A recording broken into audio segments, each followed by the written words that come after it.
everybody. Welcome to Chit Chat Chop. I'm here to host episode 56.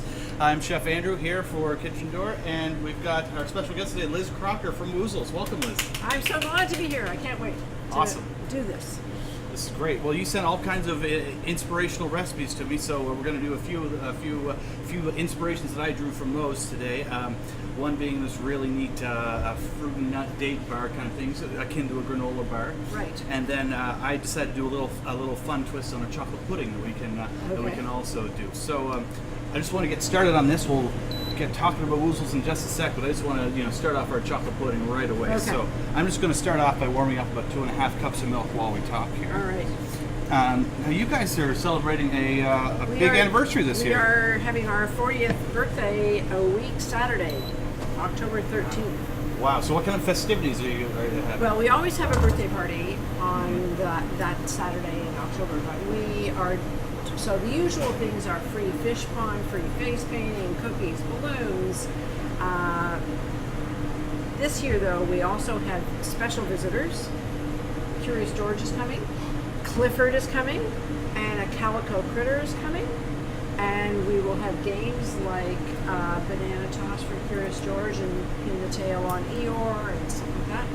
And we have made a list of the 40 best books over 40 years. Oh, cool. And we've got them in a basket, and all you have to do is give us a name and email, and you could win them. That's a great prize. It's a great My heart lit up when you said Curious George. But Curious George, yes! He was my guy. I had a little Curious George growing up that I slept with for about 5 years. Yeah. My mom still has him somewhere. So the first time we had Curious George come to Woozles, people came with their Curious Georges, and some dads came dressed in yellow with the yellow hat. Awesome, man in the yellow hat. Of course. Yeah. It was just so heartwarming. And Curious George, as you know, doesn't speak. Right. It's just too curious to speak. Yeah. So the kids would want to hug Curious George, and Curious George would dance, and Curious George does dance. So yeah. Anyway, humans are secondary in terms of Woozle staff, but we'll be there to help out, and should be fun. Well, if I were working on Saturday, I'd be there myself just to meet Curious George. What time do you start working? Well, probably around 11 in the morning. So the party starts at 10. Party starts at 10. Okay. Party goes from 10 to 1. So everybody, if I'm late for work on Saturday, I'm at Woozles. I'm sorry. Yeah. Patty, you heard it here. You're just picking up community vibe. Isn't that what you're all about? Absolutely. Okay. Absolutely. You're Pick up good. community vibe. Perfect. Come on down. Excellent. Well, our milk is heating up now. Yeah. So why don't we get prepared to do the other half of the pudding? So basically, we're going to get some egg yolks in the bowl here that we can temper with our hot milk. So if you would do me the honor of separating putting 4 yolks in here and just put the rest in there. Okay. Oh, a question from Adam. We came into a lot of guests already here. Oh. Debbie Adams here from Lower Sackville.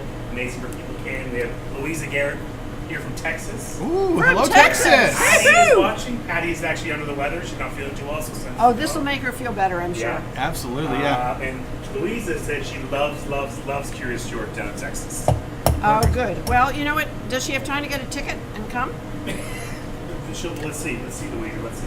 Well, I'll tell you, I wish my nephew Luca from Edmonton was here because he's turning 3 soon, and Curious George is his favorite as well. I gave him a little doll just like I had when I was a kid. So another reason to come to the party at 10. Yes. Meet Curious George. Get a selfie with George. Yep. Send it.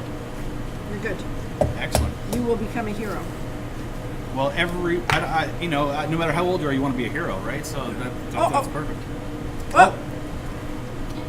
Well, Okay. this is actually a great trick for the folks at home. If you ever drop your egg yolk or a little bit of shell in your egg white, just use the shell to fish it back out again. Okay, so Pro that tip. works for the egg yolks. Yep. But if I wanted to make meringue with egg whites, I'm done. No, you're written off in that respect. Just That's find right. friends who like egg white omelets. Exactly. And you're good. Yeah. Exactly. Just find somebody with a low cholesterol preference, and Yeah. Yeah. Okay. I'm so glad that I've sort of shown how incredibly human I am. There we go. Ooh, speaking of how incredibly human I am, this is about to boil over, so I'm just And now going I've to got give this a quick droopy stir. hands, so Well, it's okay. While I rescue this from this Okay. is live television, our live Facebook, folks. So Okay, this is you what know happens. what? It's almost as good as messing up the egg yolk. Right?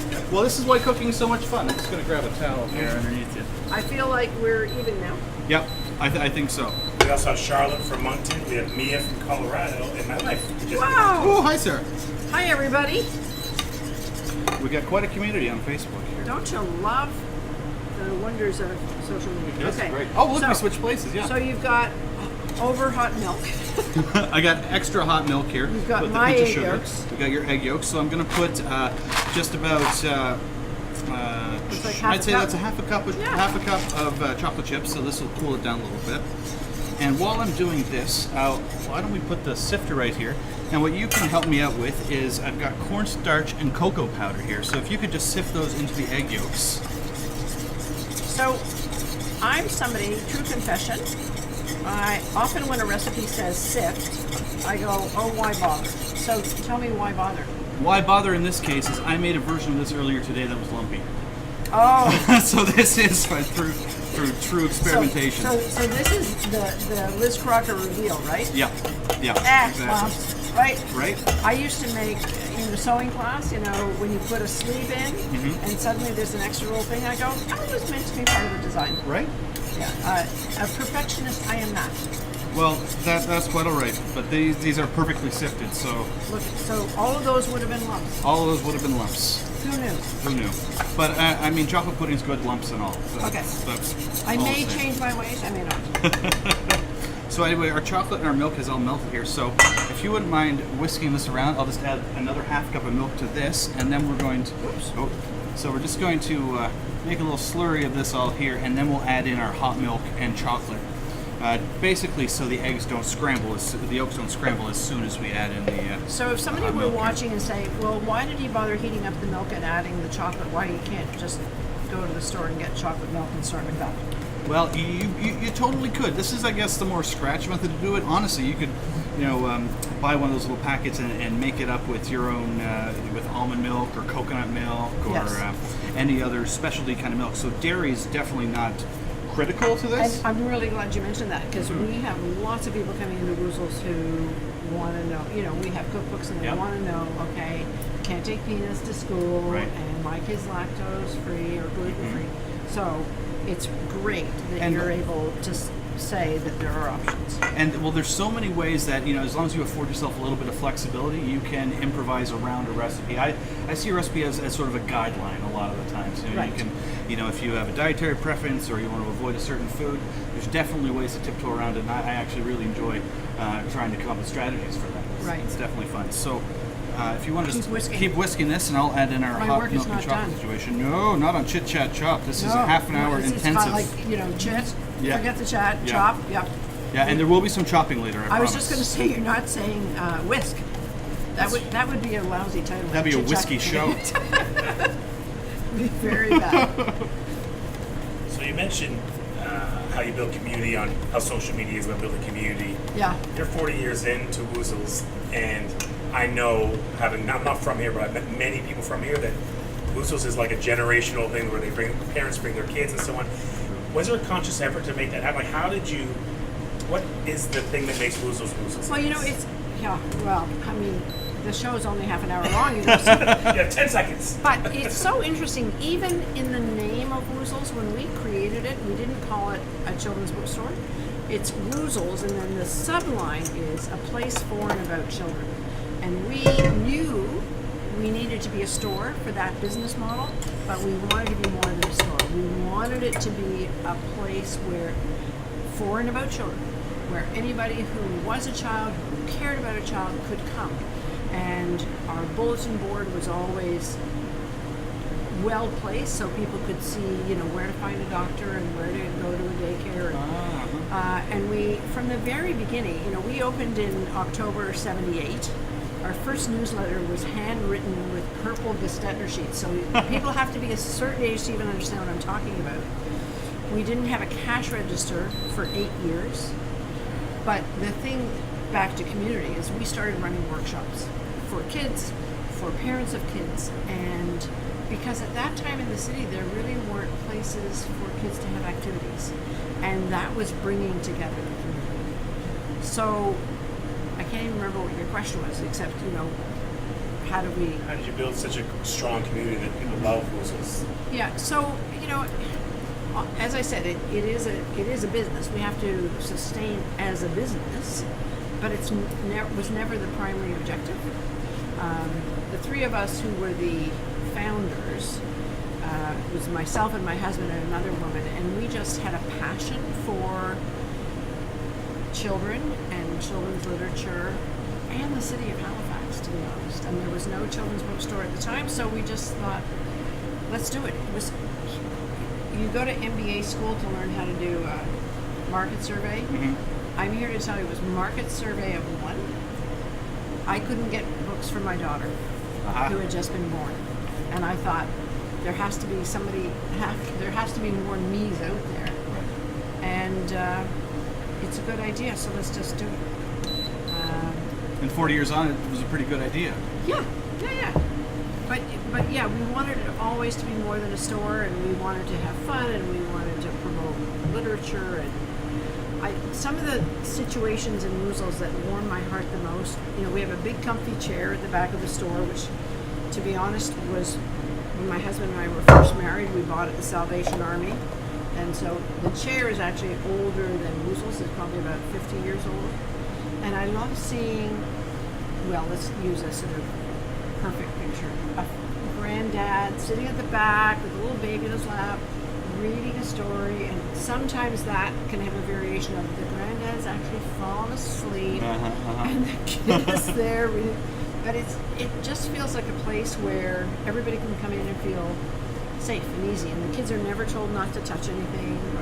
So I go on and on, but I'm a little biased. Fair enough. Well, anyway, Look at that. I made It's chocolate pudding. in the amount of time we were learning about Woozles. I made chocolate pudding. Okay, so it just thickens up because... So what I did is Is I it took your our egg magic mixture. hand? It was partly my magic hand, Okay, good. but I put it on the stove at about a medium heat, and I constantly stirred it, and then you end up with this beautiful pudding texture. So there's just a pinch of cornstarch with that. That's with right. that chocolate. Which I perfectly sifted. Yep, Yeah. exactly. And then so we made sure the egg yolks came up to temperature. So the cornstarch and the egg yolks working together, chocolate pudding. Ha. Yeah. So I had a little fun earlier and sourced some really cool little. So these are just little pails that we use. Like going to the beach or Well, something. it right? makes me think of Peter Rabbit Yes, exactly. going into Mr. Wiggins' garden. Yeah, exactly. So we just went to the garden and fetched these. Yeah. And these are just little muffin tin liners, which are perfect for this. So I thought, what a cute little way to serve chocolate pudding. Just serve it up in this. You mean just off the spoon doesn't cut it? Well, off the spoon definitely cuts it. But this is a little warm right now, so we're gonna have to set it up in the fridge before Okay. I'm certainly not opposed to tasting it. That's for sure. But I'm gonna put a little bit right in here.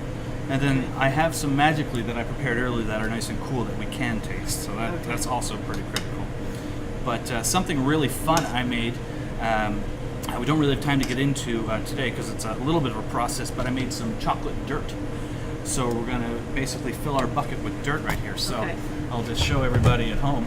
This is chocolate dirt that I made right here with a little bit of sugar, and I threw some chocolate chips in there and seized up the sugar when it was boiling on the stove. So the sugar is boiling, and then you throw the chocolate chips in? And then you throw the chocolate chips in, and the whole thing melts. But because you're not at, you're only around 135 degrees Celsius with your sugar, the chocolate and the sugar sort of have this reaction, and they turn into little pebbles.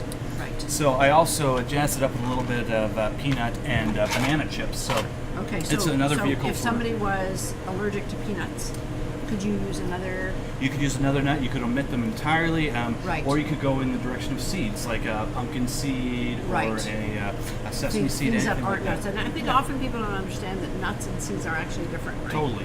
Yeah, okay. But they both have great flavors that would go really well with all Right. this. So we'll just put a little bit of our chocolate dirt on our little chocolate pudding here, and what is dirt without worms? So there my we goodness. go. We got some worms coming out of the dirt there. You know my garden well. That's awesome. And so the Wizard chocolate pudding would also work if you had to use soy milk or almond Absolutely, milk or rice soy milk, almond milk, any of the milks. So that the you can kind get, of magic is the egg yolk and the cornstarch and the heating. Okay. Exactly. So And I'm asking all these questions because I find kids. I love cooking with my grandkids because they want to know, well, how does that happen? yeah. So thank you for sharing. Well, all the science behind all this is details. really what it's not what got me into cooking, but it's what kept me cooking. Right. And yeah. so I really, all the temperatures, different temperatures you can caramelize sugar at, and its interaction. I just love this stuff. I'm a bit of a food nerd. Yeah. Self-described. What's up, Al? So Meryl is here. Meryl Cook is here. Oh, Meryl! Hi, Meryl. So Meryl and Charlotte are both singing praises to how colorful the stories and how informative and awesome the staff are. Right. And then Debbie Adams said, "You're such a classy lady. Are you a grandmother yourself?" I am. I'm very fortunate. I have a 5.5-year-old grandson who just started primary in September, and he has a younger brother who is 16 months old, and then there's a cousin who's 14 months old. And how lucky am I? I have 2 grandchildren in Halifax and 1 in Bridgewater, so I am like the happy sandwich. I am just the happy sandwich. And you've got a great test market for all the products of Woozles, right? Yeah, absolutely. Absolutely. So, well, something else. Maybe let's go a little bit healthier with a snack for kids. Chocolate's great, but we can't have it all. No, but the it has time. milk in it. It has an egg yolk. This is true. That's the justification I used to use as a kid for Thank requesting chocolate all the time. But let's make a variation on a granola bar. I noticed you brought this wonderful book with you. I did. The Gruffalo. Yeah. Gruffalo so Crumbles. some of your viewers may know a book called The Gruffalo by Julia Donaldson, and she has put together the Gruffalo cookbook, and one of the recipes is Mouse's granola bar. Mm-hmm. But there are also some really cool things in here, like a frog muffin Ooh. that has a piece of ham as the tongue and a little cream cheese and olive eyes, and it's really rich green because it's made with spinach. Right, of course, yeah. Yes. Anyway, so it is fun to get kids excited about cooking and also to stimulate their imagination. Definitely. So, granola bar.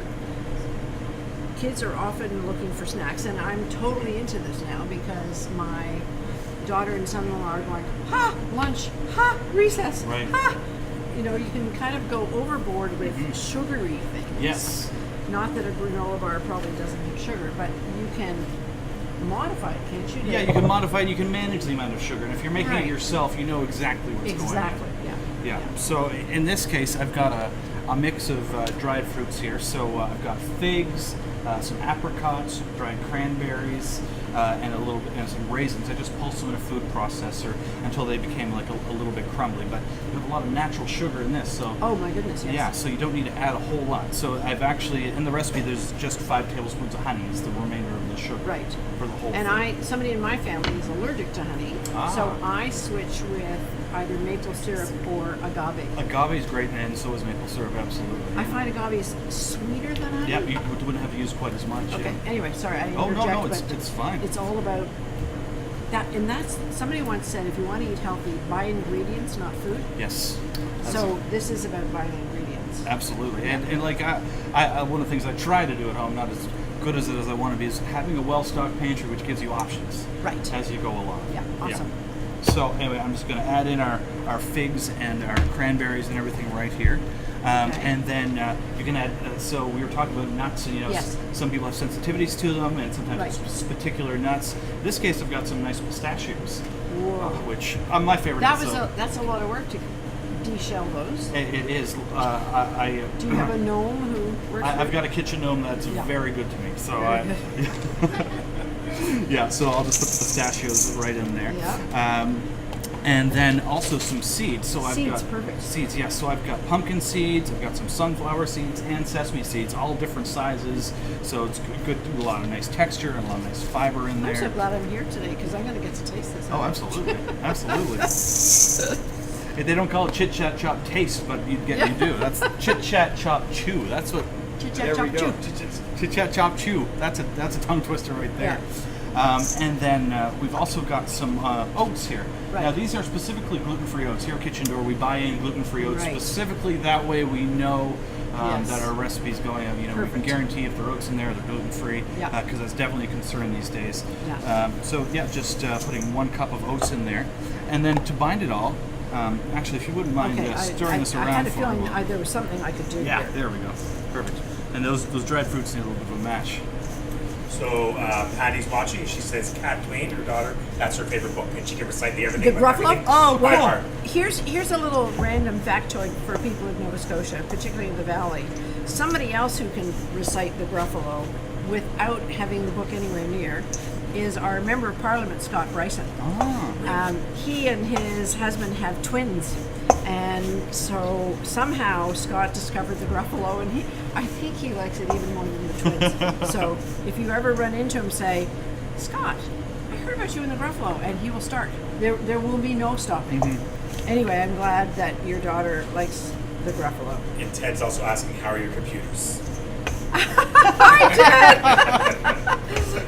So far, so good. You are a wonderful support person. This is Ted, who is his business is known as the Computer Guy. Right, yeah. And he's awesome. You know, day, night, weekday or weekend. Help! And there he is. So, hi, Ted. Well, I'm waiting for just a moment to call Ted on a weekend late at night about my computer. Ted, you're going to be my computer guy. Okay. All right, so I've got my melted equal parts of butter and honey right here, just to sort of bind everything together. So my mixing was not universal. Shall I just? This scoop will that? actually help with the mixing. It'll provide a little bit of. I don't want to. I told you earlier. I think butter's a food group, so I don't want to miss any of it. Right. No, you Okay. don't want to miss a drop of butter in there. Okay. Yes, this will help. Perfect. Please notice she was so popular with it. You have a studio audience now. Look at this. I love when our catering crew shows up halfway through a show. All of a sudden, it's like the audience just showed up late, but it worked out perfectly. Yeah. Well, maybe they want the worms. I think they might want some worms. Yes. My kids would want to. Oh yes, yeah, Yeah. exactly. Well, that is looking a lot better mixed than it was before I put the butter and the honey in there. That's for sure. Yeah. And it smells great too. That warm butter and honey sort of brings out the dried fruit and everything, Yeah. which is just awesome. So, are you ready for our magic of TV moment where I reveal the finished product? Absolutely. Shall I do a sort of wave the bowl around? Abracadabra. Cadabra! And this is what it looks like right here. So this is our finished product. It breaks off into nice big chunks, so you can just cut it with a knife. But these are perfect for kids' lunches or just little after school snacks. There we go. I'll cut a little granola bar up. So it makes a fair amount, is what It I'm does make a seeing, fair too. amount, and these are perfect for freezing. And you don't need a whole lot because that's a lot of energy right there. Right. And so it's good to go. So we can just. I think our studio audience might like a piece of these granola bars. So these are kind of crunchy. Any advice on how, like, whether to cook to crunch or cook to kind of gooey? The best thing that I figured out through my brief experimentation is to cook it till it's golden brown on top, and then that way you know that the so this because the this color mix- does change. The Yeah. color totally Okay. changes, and it was 325 degrees for 25 to 30 minutes. And so it's everybody's oven's different. It runs, whether you have convection or not. But that was, I probably split it about half a centimeter thick. Yeah. You can go thicker if you want for sure. It just might take a little bit longer to fully cook. The other thing I'm thinking, again, I'm thinking of kids' snacks or Yeah. taking lunches. If you had a little yogurt container and then a little bit of this that they could Oh, yeah. sprinkle on top and kind of have this Absolutely. super duper treat. Absolutely, and it Yeah. crumbles up pretty well. So you could definitely mix it with some granola in it. Yeah. Yeah, that would be delicious. I just am kind of wondering if I were making this, if any of it would get to the pan, because I might just be like, It's from experience, it's very snackable. The raw Yeah. food people. Yeah. I could go there. Definitely, Yeah. definitely. We make these things called energy balls here. Whenever they're cutting them up and back, I always walk. Ooh, energy balls! And I have a little snack. Yeah, absolutely. Yeah, I get lots of energy that way. Yeah. That's Cool. for sure. Chef Ivan's here. Oh, Chef And Ivan, how you Ted doing? actually said Scott Bryson gave Ted his first job ever. No I don't know the kidding. whole story, but that's what he said. Hey, Wow. It's what is it? 7 degrees of separation. Yeah. I think in Nova Scotia it's like 3.5. Yeah, It's so great. Well, I love that story. That's good. that's great. Kids.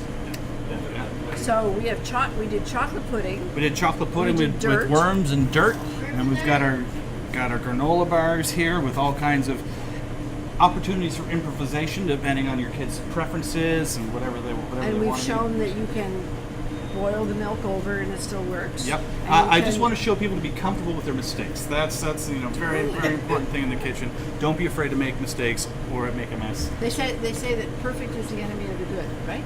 Yeah. So I'm all for good. Yeah. And this is a personal question. We talked about this before the show. A lot of people, when they think of opportunities, it's always elsewhere. Like, I'm going to go do something. I'm going to go to Toronto or Montreal Right. or New York or wherever. You've kind of sounds like you've done the opposite. You found more opportunity here in a lot Well, of things. I mentioned to you I was born and raised in Montreal, and I came here to university at a ridiculously young age. And when my husband graduated from law school, we talked about going to the big city, the sort of standard thing, and we decided to stay here. And I have felt Halifax and Nova Scotia has just provided a fabulous crucible for creation. I didn't know I was an entrepreneur at heart.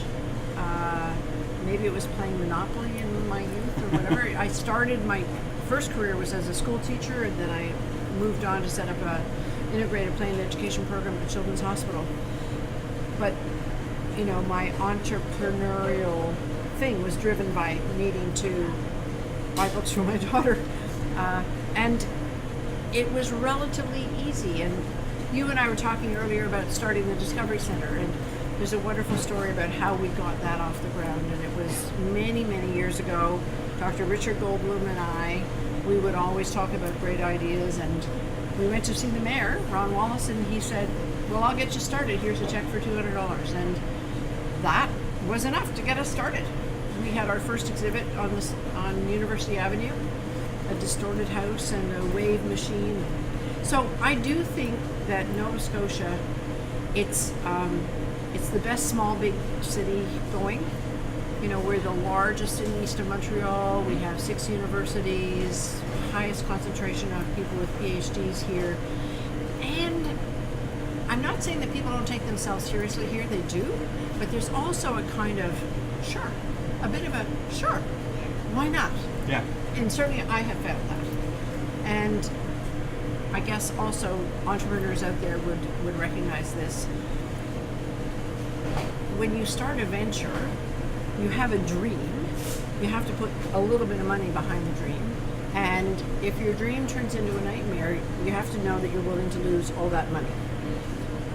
But sometimes to get a dream off the ground doesn't take very much. So, I stayed here. I'm really, really glad. I think I think because I come from Montreal, I feel like I can brag about Nova Scotia unceasingly, and I don't have to sort of look like I'm self-serving. It's just I love Nova Scotia, and it has been a wonderful place to live and raise children, and now raise grandchildren, and to play in the entrepreneurial world and the nonprofit world. So, all good. Well said. Absolutely. Yeah. Yeah. Yeah. So, Well, did you want to try any of our was just- treats? I mean, I was I just waiting. realized we haven't eaten anything. I sort of like, do I have to start drooling? Come on. Okay, did you try it? Yes, I had just a little piece earlier, and I was.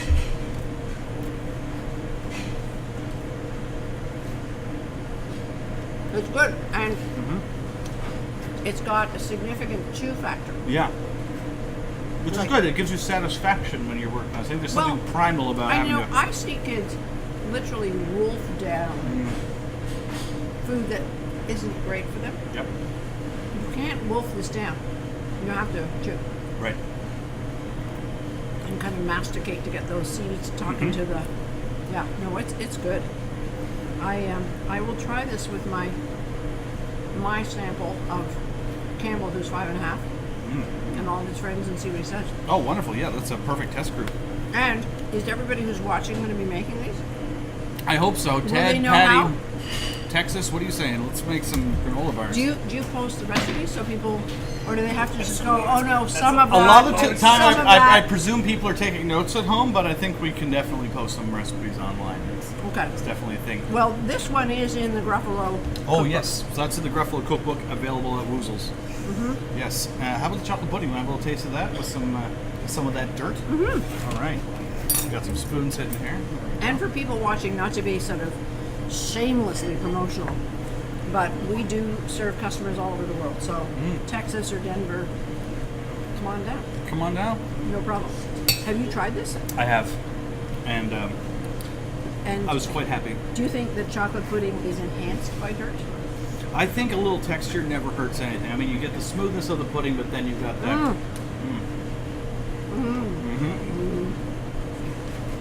Smile says it right there. I really like the the idea of dirt's kind of fun for kids, right? But Totally. the texture is nice, and you got those banana chips and the peanuts in there. So, and it was dark chocolate that I made the topping with too. So you Right. got that extra bitterness, which I think things can be overly sweet for kids and Yeah. overly sweet just in general. And I'm sure we've all done ants on a log. Yep. You know, with the celery sticks and whatever. Cheese So- whiz or peanut butter, depending on your preference. Yeah, Yep. and it is fun for kids to, think that it is dirt. You know, I had dirt today, Mommy. No. And you're sort of grossing out their mother, and then they go, ha ha. Yeah. I love their sense of humor. Actually, I don't think I've grown up. Can you tell? So 40 years. You mentioned the anniversary party, the birthday party. When, how can people go, and where is it not? So, thanks for coming back to that. So I want to talk about the birthday party, and I want to talk about something super special that we're doing that will happen in the year. The birthday party is at Woozles, 1533 Birmingham Street, just off Spring Garden Road. We call it the Yellow House with the Green Door. And you'll see it because there'll be balloons around and Curious George bouncing around. So 1533 Birmingham Street off Spring Garden Road, October 13th, 10 to 1. And, it's crowded. So if you don't like crowds, come on Sunday afternoon. It'll still be fun because we believe, it's true, we will be 40 all year. Right. So we're celebrating on the 13th. But the other thing that we're doing this year that we've never done before, we sponsor for 9 years, we've sponsored a writing competition for young writers. And this year, which is our 9th year of doing it, we are actually going to publish the 2 winners. Oh, that's fun. And one of them actually said in her submission, I've always wanted to be a writer. I want to publish this. And so when we told her she had won, we said, and we are going to work with a book designer and publish it for her. So Woozles is turning into a publisher, that's really not the news. The news is that young people I'm so thrilled that young people still like words and putting words together and creating stories and creating magic. Sometimes when I look at tweets with, U for YOU, I'm an old English teacher, so I have a moment where I go, oh dear.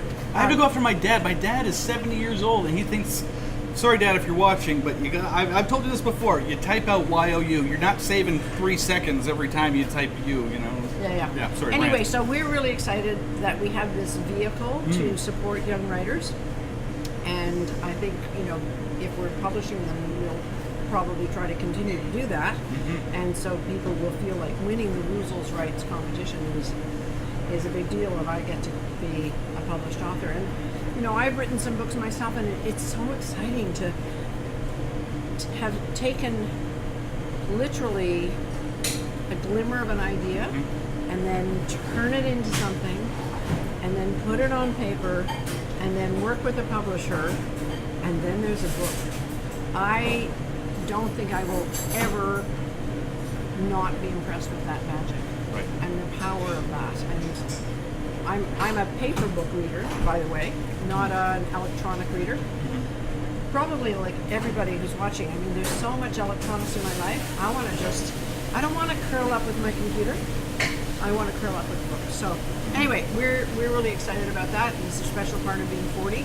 We're on our website. We're publishing all kinds of people's favorite lists of books. We're collecting memories. We're having a staff reunion.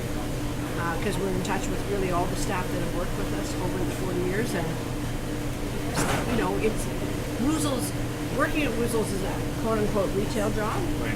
but for many people, they've said it has been like the best gateway job for them Uh-huh. to understand what their dreams are and then to pursue them. So we're really looking forward to getting everybody together who's worked for us over the years and saying, and where are you now? And what are you doing? Yeah. And what difference did this make?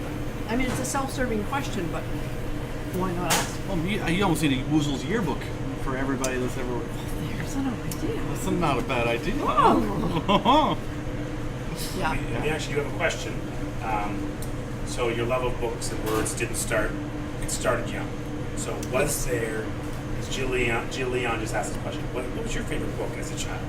Was there one that you remember was your favorite book? It's really interesting because as a child, I mostly read books by Enid Blyton, who was a British author. I had an aunt who lived in England. Oh, Robin. Yeah, so I read all of those. But when I started selecting books from the school library, there are two, and I was talking with my daughter about these today that really stand out. One is a book called King of the Wind, Marguerite Henry, and it's about a horse called King of the Wind and a young boy. And this horse has always been a fabulous racehorse, but he's injured, and this young boy forms a beautiful relationship with Bruce. And through that book, I learned about some of the practices of Islam because the book opens in Ramadan. So that was a book that just opened my eyes to the world. Right. A whole And then The other- Witch of Blackbird Pond by Elizabeth Spear is a novel about the witch trials in Salem. Oh, wow. So, and again, I don't know, I could go on, and there's probably one more I have to mention. But, you know, books take me to places that I didn't know existed. So I love that. And of course, I also, as a child, read Winnie the Pooh.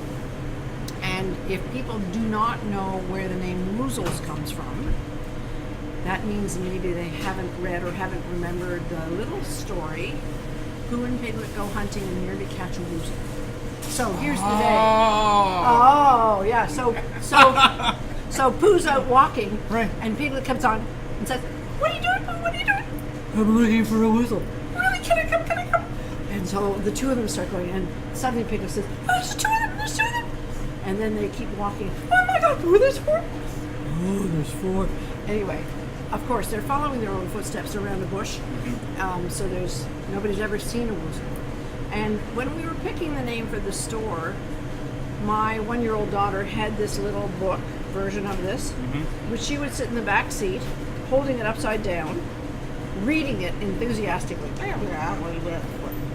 So I just thought, so we want this to be a place that isn't entirely obvious. We want it to be a place for and about children. No one's seen a Woozle. So that just struck me as the perfect name. And then, and I invite this as an exercise for anybody watching, find a 2-year-old and ask them to say Woozles.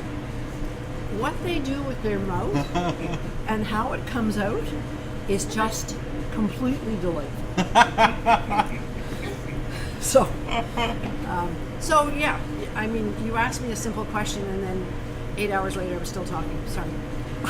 You have the answer, and it's beautiful. Well, I'm gonna ask my nephews to say Woozles so the next time I see Okay. them. Yeah. Awesome. That's Awesome. a fun challenge. Yeah. Yeah. It's really fun that people can call in with questions. I love it. Yeah. It's totally interactive. Facebook's really Yeah. fun like that. Yeah. Yeah. Well, you can, remember I said we didn't even have a cash register for 8 years. Yeah. So I'm a little slow to the party. I tell people I'm just about a week away from feathers and inkwells. So understanding this kind of interactivity. And you're talking with a guy whose interaction with a sheet of paper usually means I'm trying to scroll on a sheet of paper because I'm used to an iPad. Oh. Yes. Yeah. Yes. Well, welcome to an older person. That's all I can say. And I'm happy to meet a younger person. Okay, well, I'm happy to meet you. Well, thanks so much for joining us in episode 56 of so Chit much. Chat Chop. It's been a blast. Yeah, and I hope I mean, you have to come. Curious George, you. Childhood hero. I just don't want it to shatter that childhood, what I built him up to be in my mind, and if he's, a 6-foot Curious George, that could be amazing. Curious George is not 6 feet. Oh, okay, so he's a little... Curious George is about max 5 feet. Okay. I was a 3-foot Curious George when I was about 4. In the Picto Lobster Carnival Doll Carriage Parade. And do you have a photograph to document this? I sure do. Well. I sure do. I did not bring it today, but Mom, you can dig that up sometime. Yeah. Anyway, I hope people will. If you can't join us in person, I hope you come and some other time during the year, or just have this happy moment in your heart when you think of kids and books. Thanks a lot. Awesome. Thank you very much. Ciao. Next week we have Shaded. The band Shaded's coming. And Next week, the band Shaded. And they're talking about a fundraiser they're doing for the Pinball Clemens Foundation. Excellent. What could be more different? Right. That is the beauty and the variety of Chit Chat Chop. So next week, episode 57, we have the band Shaded talking about a fundraising opportunity they're having. So thanks a lot for joining us, everybody. Liz, thank you very much. It's been a blast. It's really been fun. Thanks a lot. Great.